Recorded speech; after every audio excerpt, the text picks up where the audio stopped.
दोस्तों,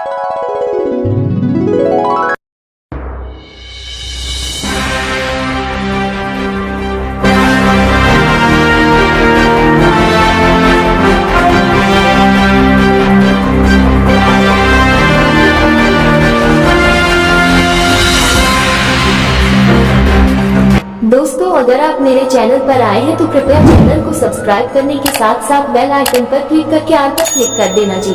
हेलो दोस्तों, हमारे चैनल में आपका स्वागत है। दोस्तों, आज हम भागवत गीता राज यानी कि गीता उपदेश का 9वां अध्याय पढ़ेंगे। तो आइए दोस्तों सुनते हैं। अध्याय 9, राज विद्या योग, राज विद्या द्वारा योग। 7वें और 8वें अध्याय में श्री कृष्ण ने भक्ति को योग प्राप्त करने का सरल साधन और योग की उत्तम पद्धति बताया था। 9वें अध्याय में उन्होंने अपनी परम महिमा का व्याख्यान किया है, जिससे विस्मय, श्रद्धा और भक्ति उत्पन्न होती है। वे ये बोध कराते हैं कि यद्यपि वे अर्जुन के सम्मुख साकार रूप में खड़े हैं, किंतु उन्हें मनुष्य के रूप में मानने की दुर्भावना धारण नहीं करनी चाहिए। वे स्पष्ट कहते हैं कि वे समस्त प्राकृतिक शक्तियों के अध्यक्ष हैं और सृष्टि सृजन के आरंभ में अनगिनत जीवों के जीवन रूपों को उत्पन्न करते हैं और प्रलय के समय वापस उन्हें अपने में विलीन कर लेते हैं तथा सृष्टि के अगले चक्र में उन्हें पुनः प्रकट करते हैं। जिस प्रकार से शक्तिशाली वायु सभी स्थानों पर प्रवाहित होती है और सदैव आकाश में स्थित रहती है, उसी प्रकार से सभी जीव भगवान में निवास करते हैं, फिर भी वे अपनी योगमाया शक्ति द्वारा तटस्थ पर्यवेक्षक बने रहकर इन सभी गतिविधियों से विलग और विरक्त रहते हैं। केवल भगवान ही आराधना का एकमात्र लक्ष्य है। इसे स्पष्ट करते हुए भगवान श्री कृष्ण बहु हिंदू देवी देवताओं की पूजा के मिथ्या भ्रम का समाधान करते हैं। भगवान सभी प्राणियों के लक्ष्य, सहायक, शरणदाता और सच्चे मित्र हैं। जिन मनुष्यों की रुचि वैदिक कर्मकांडों का पालन करने में होती है, वे देवताओं का स्वर्गलोक प्राप्त करते हैं, किंतु जब उनके पुण्य कर्म क्षीण हो जाते हैं तब उन्हें लौटकर पुनः पृथ्वीलोक में आना पड़ता है। लेकिन जो परम प्रभु की भक्ति में तल्लीन रहते हैं, वे उनके परम धाम में जाते हैं। इसलिए श्री कृष्ण उनके प्रति की जाने वाली विशुद्ध भक्ति को सर्वोत्तम बताते हुए उसकी प्रशंसा करते हैं। ऐसी भक्ति में लीन होकर जो कुछ हमारे पास है वह सब भगवान को समर्पित करते हुए हमें भगवान की इच्छा के साथ पूर्ण रूप से एकनिष्ठ होकर जीवन यापन करना चाहिए। ऐसी शुद्ध भक्ति पाकर हम कर्म के बंधनों से मुक्त रहेंगे और भगवान से गुण संबंध स्थापित करने के लक्ष्य को पा सकेंगे। आगे श्री कृष्ण दृढ़ता पूर्वक कहते हैं कि वे न तो किसी का पक्ष लेते हैं और न ही किसी की उपेक्षा करते हैं। वह सभी प्राणियों के प्रति निष्पक्ष रहते हैं। यहाँ तक कि अधम पापी भी यदि उनकी शरण में आते हैं तब भी वे प्रसन्नता से उनको अपनाते हैं और उन्हें शीघ्र सद्गुणी बनाकर पवित्र कर देते हैं। वे वचन देते हैं कि उनके भक्त का कभी पतन नहीं हो सकता। अपने भक्तों के हृदय में आसीन होकर वे उनके अभावों की पूर्ति करते हैं और जो पहले से उनके स्वामित्व में होता है उसकी रक्षा करते हैं। इसलिए हमें सदैव उनका ही चिंतन और आराधना करनी चाहिए तथा मन और शरीर को पूर्णतया उनके प्रति समर्पित कर उन्हें अपना परम लक्ष्य बनाना चाहिए। परम प्रभु ने कहा, हे अर्जुन, क्योंकि तुम मुझसे ईर्ष्या नहीं करते, इसलिए मैं तुम्हें विज्ञान सहित परम ब्रह्म ज्ञान बताऊंगा, जिसे जानकर तुम भौतिक जगत के कष्टों से मुक्त हो जाओगे। राज विद्या का ये ज्ञान सभी रहस्यों से सर्वाधिक गहन है। जो इसका श्रवण करते हैं उन्हें ये शुद्ध कर देता है और यह प्रत्यक्ष अनुभूति कराने वाला है। धर्म की मर्यादा के पालनार्थ इसका सरलता से अभ्यास किया जा सकता है और यह नित्य प्रभावी है। हे शत्रु विजेता, वे लोग जो इस धर्म में श्रद्धा नहीं रखते वे मुझे प्राप्त नहीं कर सकते। वे जन्म मृत्यु के मार्ग पर बार बार इस संसार में लौटकर आते रहते हैं।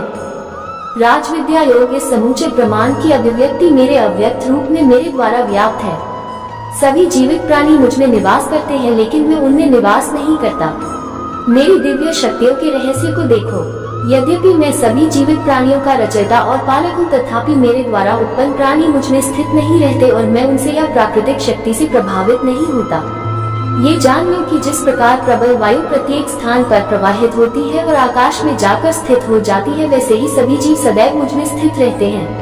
हे कुंती पुत्र, एक कल्प के अंत में सभी प्राणी मेरी आदि प्राकृत शक्ति में विलीन हो जाते हैं और अगली सृष्टि के प्रारंभ में मैं उन्हें पुनः प्रकट कर देता हूँ। प्राकृत शक्ति का अध्यक्ष होने के कारण मैं बारंबार असंख्य योनियों के जीवों को उनकी प्रकृति के प्रभाव के अनुसार पुनः उत्पन्न करता हूँ। हे धनंजय, इन कर्मों में से कोई भी कर्म मुझे बांध नहीं सकता। मैं तटस्थ नियामक के रूप में रहता हूँ और इन कर्मों से विरक्त रहता हूँ। हे कुंती पुत्र, ये प्राकृत शक्ति मेरी आज्ञा से चर और अचर प्राणियों को उत्पन्न करती है। इसी कारण भौतिक जगत में परिवर्तन होते रहते हैं। जब मैं मनुष्य रूप में अवतार लेता हूँ तब मूर्ख लोग मुझे समस्त प्राणियों के परमात्मा के रूप में पहचानने में समर्थ नहीं होते। प्राकृत शक्ति से मोहित होने के कारण ऐसे लोग आसुरी और नास्तिक विचारों को ग्रहण करते हैं। इस मोहित अवस्था में उनके आत्मकल्याण की आशा निरर्थक हो जाती है और उनके कर्मफल व्यर्थ हो जाते हैं और उनके ज्ञान की प्रकृति निष्फल हो जाती है। हे पार्थ, किंतु महान आत्माएं जो मेरी दिव्य शक्ति का आश्रय लेती हैं, वे मुझे समस्त सृष्टि के उद्गम के रूप में जान लेती हैं। वे अपने मन को केवल मुझ में स्थिर कर मेरी अनन्य भक्ति करती हैं। मेरी दिव्य महिमा का सदैव कीर्तन करते हुए दृढ़ निश्चय के साथ विनय पूर्वक मेरे समक्ष नतमस्तक होकर वे निरंतर प्रेमा भक्ति के साथ मेरी आराधना करते हैं। अन्य लोग जो ज्ञान के संवर्धन हेतु यज्ञ करने में लगे रहते हैं, वे विविध प्रकार से मेरी आराधना में लीन रहते हैं। कुछ लोग मुझे अभिन्न रूप में देखते हैं जो कि उनसे भिन्न नहीं है, जबकि अन्य मुझे अपने से भिन्न रूप में देखते हैं। कुछ लोग मेरे ब्रह्मांडीय रूप की अनंत अभिव्यक्तियों में मेरी पूजा करते हैं। मैं ही वैदिक कर्मकांड हूँ, मैं ही यज्ञ हूँ, मैं ही पितरों को दिया जाने वाला तर्पण हूँ, मैं ही औषधीय जड़ी बूटी और वैदिक मंत्र हूँ, मैं ही घी, अग्नि और यज्ञ का कर्म हूँ। मैं ही इस ब्रह्मांड का पिता, माता, आश्रय और पितामह हूँ। मैं ही शुद्धिकर्ता, ज्ञान का लक्ष्य और पवित्र मंत्र हूँ। मैं ही ऋग्वेद, सामवेद और यजुर्वेद हूँ। मैं सभी प्राणियों का परम लक्ष्य हूँ और मैं ही सबका निर्वाहक, स्वामी, धाम, आश्रय और मित्र हूँ। मैं ही सृष्टि का आदि, अंत और मध्य विश्राम स्थल और मैं ही भंडारगृह और अविनाशी बीज हूँ। हे अर्जुन, मैं ही सूर्य को गर्मी प्रदान करता हूँ तथा वर्षा को रोकता और लाता हूँ। मैं अनश्वर तत्व और उसी प्रकार से साक्षात मृत्यु हूँ। मैं ही आत्मा और उसी प्रकार से मैं ही पदार्थ हूँ। वे जिनकी रुचि वेदों में वर्णित सकौम कर्मकांडों में होती है, वे यज्ञों की कर्मकांड द्वारा मेरी आराधना करते हैं। वे यज्ञों के अवशेष सोमरस का सेवन कर पापों से शुद्ध होकर स्वर्ग जाने की इच्छा करते हैं। अपने पुण्य कर्मों के प्रभाव से वे स्वर्ग के राजा इंद्र के लोक में जाते हैं और स्वर्ग के देवताओं का सुख ऐश्वर्य पाते हैं। जब वे स्वर्ग के सुखों को भोग लेते हैं और उनके पुण्य कर्मों के फल क्षीण हो जाते हैं, तब फिर वे पृथ्वी लोक पर लौट आते हैं। इस प्रकार वे जो अपने इच्छित पदार्थ प्राप्त करने हेतु वैदिक कर्मकांडों का पालन करते हैं, बार बार इस संसार में आवागमन करते रहते हैं। किंतु जो लोग सदैव मेरे बारे में सोचते हैं और मेरी अनन्य भक्ति में लीन रहते हैं एवं जिनका मन सदैव मुझ में तल्लीन रहता है, उनकी जो आवश्यकताएं होती है उन्हें मैं पूरा करता हूँ और जो कुछ उनके स्वामित्व में होता है उसकी रक्षा करता हूँ। हे कुंती पुत्र, जो श्रद्धा पूर्वक अन्य देवताओं की पूजा करते हैं, वे मेरी भी पूजा करते हैं, लेकिन वे ये सब अनुचित ढंग से करते हैं। मैं ही समस्त यज्ञों का एकमात्र भोक्ता और स्वामी हूँ, लेकिन जो मेरी दिव्य प्रकृति को पहचान नहीं पाते, वे पुनर्जन्म लेते हैं। जो देवताओं की पूजा करते हैं, वे देवताओं के बीच जन्म लेते हैं। जो पितरों की पूजा करते हैं, वे पितरों की योनियों में जन्म लेते हैं। भूत प्रेतों की पूजा करने वाले उन्हीं के बीच जन्म लेते हैं और केवल मेरे भक्त मेरे धाम में प्रवेश करते हैं। यदि कोई मुझे श्रद्धा भक्ति के साथ पत्र, पुष्प, फल या जल ही अर्पित करता है, तब मैं प्रसन्नता पूर्वक अपने भक्त द्वारा प्रेम पूर्वक और शुद्ध मानसिक चेतना के साथ अर्पित वस्तु को स्वीकार करता हूँ। हे कुंती पुत्र, तुम जो भी करते हो, जो भी खाते हो, पवित्र यज्ञाग्नि में जो आहुति डालते हो, जो भी दान देते हो, जो भी तपस्या करते हो, ये सब मुझे अर्पित करते हुए करो। इस प्रकार सभी कार्य मुझे समर्पित करते हुए तुम शुभ और अशुभ फलों के बंधन से मुक्त रहोगे। इस वैराग्य द्वारा मन को मुझ में अनुरक्त कर तुम मुक्त होकर मेरे पास आ पाओगे। मैं समभाव से सभी जीवों के साथ व्यवहार करता हूँ, न तो मैं किसी के साथ द्वेष करता हूँ और न ही पक्षपात करता हूँ, लेकिन जो भक्त मेरी प्रेममयी भक्ति करते हैं, मैं उनके हृदय में और वे मेरे हृदय में निवास करते हैं। यदि महापापी भी मेरी अनन्य भक्ति के साथ मेरी उपासना में लीन रहते हैं, तब उन्हें साधु मानना चाहिए, क्योंकि वे अपने संकल्प में दृढ़ रहते हैं। वे शीघ्र धर्मात्मा बन जाते हैं और चिरस्थायी शांति पाते हैं। हे कुंती पुत्र, निडर होकर यह घोषणा कर दो कि मेरे भक्त का कभी पतन नहीं होता। वे सब जो मेरी शरण ग्रहण करते हैं, भले ही वे जिस कुल, लिंग, जाति के हो और जो समाज से तिरस्कृत ही क्यों न हो, वे परम लक्ष्य को प्राप्त करते हैं। फिर पुण्य कर्म करने वाले राजर्षियों और धर्मात्मा ज्ञानियों के संबंध में कहना ही क्या है। इसलिए इस नित्य और आनंद रहित संसार में आकर मेरी भक्ति में लीन रहो। सदैव मेरा चिंतन करो, मेरे भक्त बनो, मेरी पूजा करो। अपने मन और शरीर को मुझे समर्पित करने से तुम निश्चित रूप से मुझको प्राप्त करोगे। गीता का ज्ञान कब तथा किसने, किसको सुनाया, किसने लिखा, कृपया विस्तार से बताएं। श्रीमद्भगवद गीता का ज्ञान श्री कृष्ण जी के शरीर में प्रवेश करके काल भगवान ने, जिसे वेदों व गीता में ब्रह्म नाम से भी जाना जाता है, अर्जुन को सुनाया। जिस समय कौरव तथा पांडव अपनी संपत्ति अर्थात दिल्ली के राज्य पर अपने अपने हक का दावा करके युद्ध करने के लिए तैयार हो गए थे, दोनों की सेनाएं आमने सामने कुरुक्षेत्र के मैदान में खड़ी थी। अर्जुन ने देखा कि सामने वाली सेना में भीष्म पितामह, गुरु द्रोणाचार्य, रिश्तेदार, कौरवों के बच्चे, दामाद, बहनोई, ससुर आदि लड़ने मरने के लिए खड़े हैं। कौरव और पांडव आपस में चचेरे भाई थे। अर्जुन में साधु भाव जागृत हो गया तथा विचार किया कि जिस राज्य को प्राप्त करने के लिए हमें अपने चचेरे भाइयों, भतीजों, दामादों, बहनोइयों, भीष्म पिताजी तथा गुरुजनों को मारेंगे, ये भी नहीं पता कि हम कितने दिन संसार में रहेंगे। इसलिए इस प्रकार से प्राप्त राज्य के भोग से अच्छा तो हम भिक्षा मांगकर अपना निर्वाह कर लेंगे, परंतु युद्ध नहीं करेंगे। यह विचार करके अर्जुन ने धनुष बाण हाथ से छोड़ दिया तथा रथ के पिछले भाग में बैठ गया। अर्जुन की ऐसी दशा देखकर श्री कृष्ण बोले, देख ले सामने किस योद्धा से आपने लड़ना है। अर्जुन ने उत्तर दिया कि हे कृष्ण, मैं किसी कीमत पर भी युद्ध नहीं करूंगा। अपने उद्देश्य तथा जो विचार मन में उठ रहे थे उनसे भी अवगत कराया। उसी समय श्री कृष्ण जी में काल भगवान प्रवेश कर गया, जैसे प्रेत किसी अन्य व्यक्ति के शरीर में प्रवेश करके बोलता है। ऐसे काल में श्री कृष्ण के शरीर में प्रवेश करके श्रीमद् भगवत गीता का ज्ञान युद्ध करने की प्रेरणा करने के लिए तथा कलयुग में वेदों को जानने वाले व्यक्ति नहीं रहेंगे, इसलिए चारों वेदों का संक्षिप्त वर्णन व सारांश गीता ज्ञान रूप में 18 अध्यायों में 700 श्लोकों में सुनाया। श्री कृष्ण को तो पता नहीं था कि मैंने क्या बोला था गीता ज्ञान में। कुछ वर्षों के बाद वेदव्यास ऋषि ने इस अमृत ज्ञान को संस्कृत भाषा में देवनागरी लिपि में लिखा। बाद में अनुवादकों ने अपनी बुद्धि के अनुसार इस पवित्र ग्रंथ का हिंदी तथा अन्य भाषाओं में अनुवाद किया, जो वर्तमान में गीता प्रेस गोरखपुर आप से प्रकाशित किया जा रहा है। आज सन 2012 तक तो ये सुनने में आया है कि गीता जी का ज्ञान श्री कृष्ण ने बोला। आपने बताया कि श्री कृष्ण के शरीर में प्रवेश करके काल ने गीता ज्ञान कहा और श्री कृष्ण को तो पता ही नहीं था कि उन्होंने क्या ज्ञान कहा था। यह सत्य प्रतीत होता है, कोई प्रमाण बताएं। आपको भी सारे प्रमाण देते हैं जिनसे स्वीकृत हो जाता है कि गीता शास्त्र का ज्ञान काल ने कहा। सर्वप्रथम गीता से ही प्रमाणित करता हूँ। गीता अध्याय 10 में जब गीता ज्ञान दाता ने अपना विराट रूप दिखा दिया तो उसको देखकर अर्जुन कांपने लगा, भयभीत हो गया।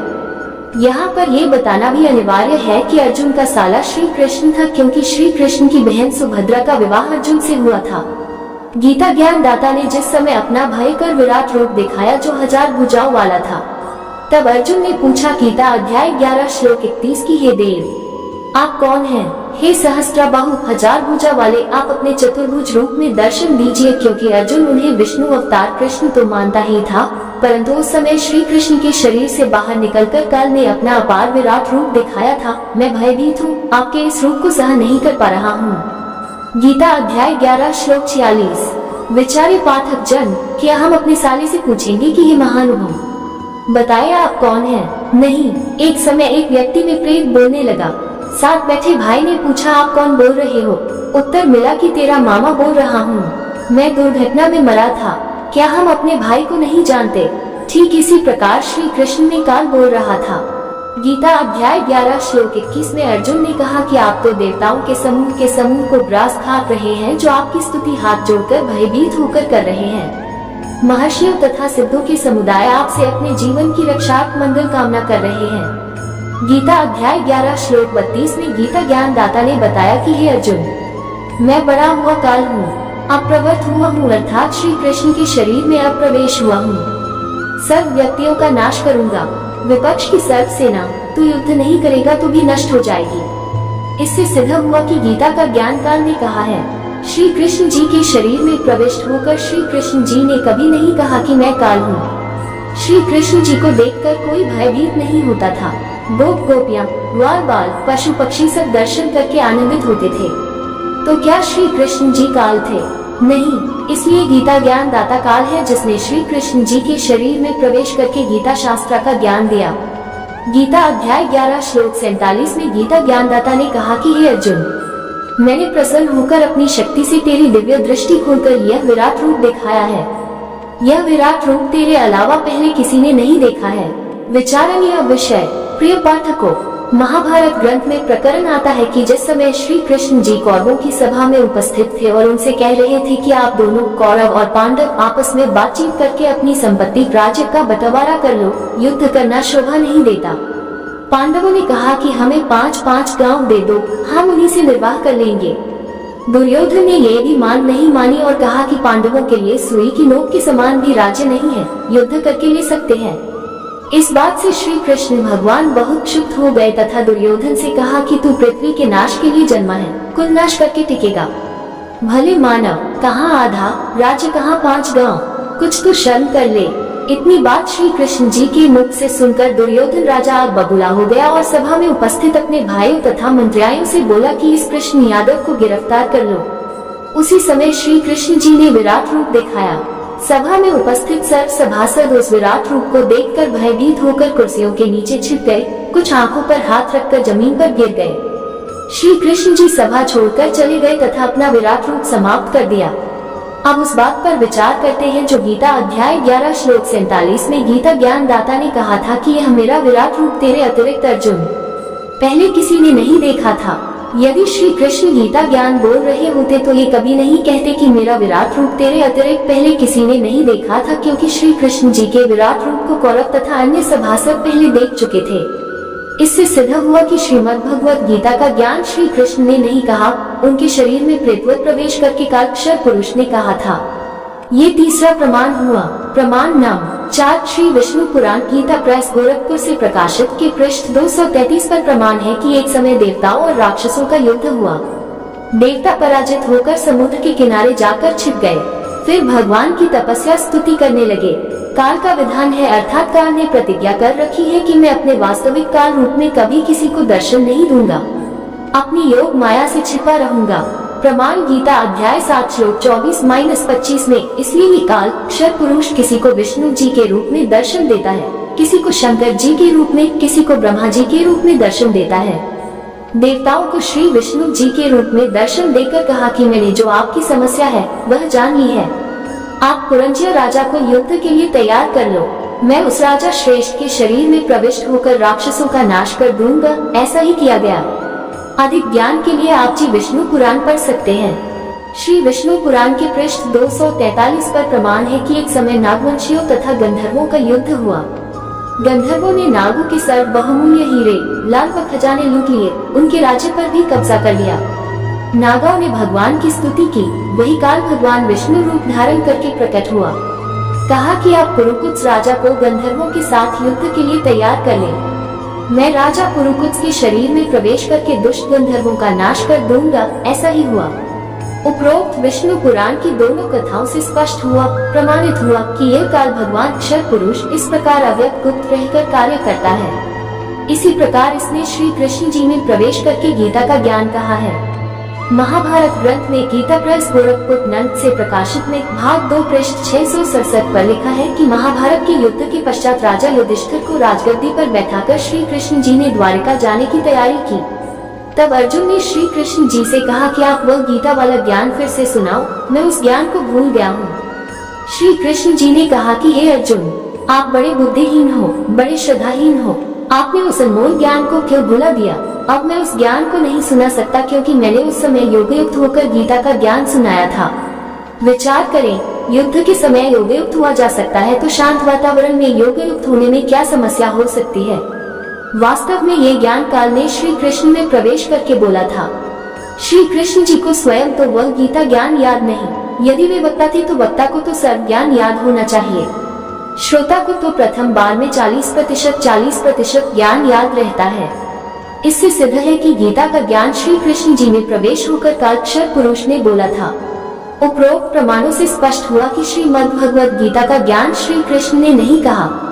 उनको तो पता ही नहीं कि क्या कहा था। श्री कृष्ण जी के शरीर में प्रवेश करके काल पुरुष क्षर पुरुष ने बोला था।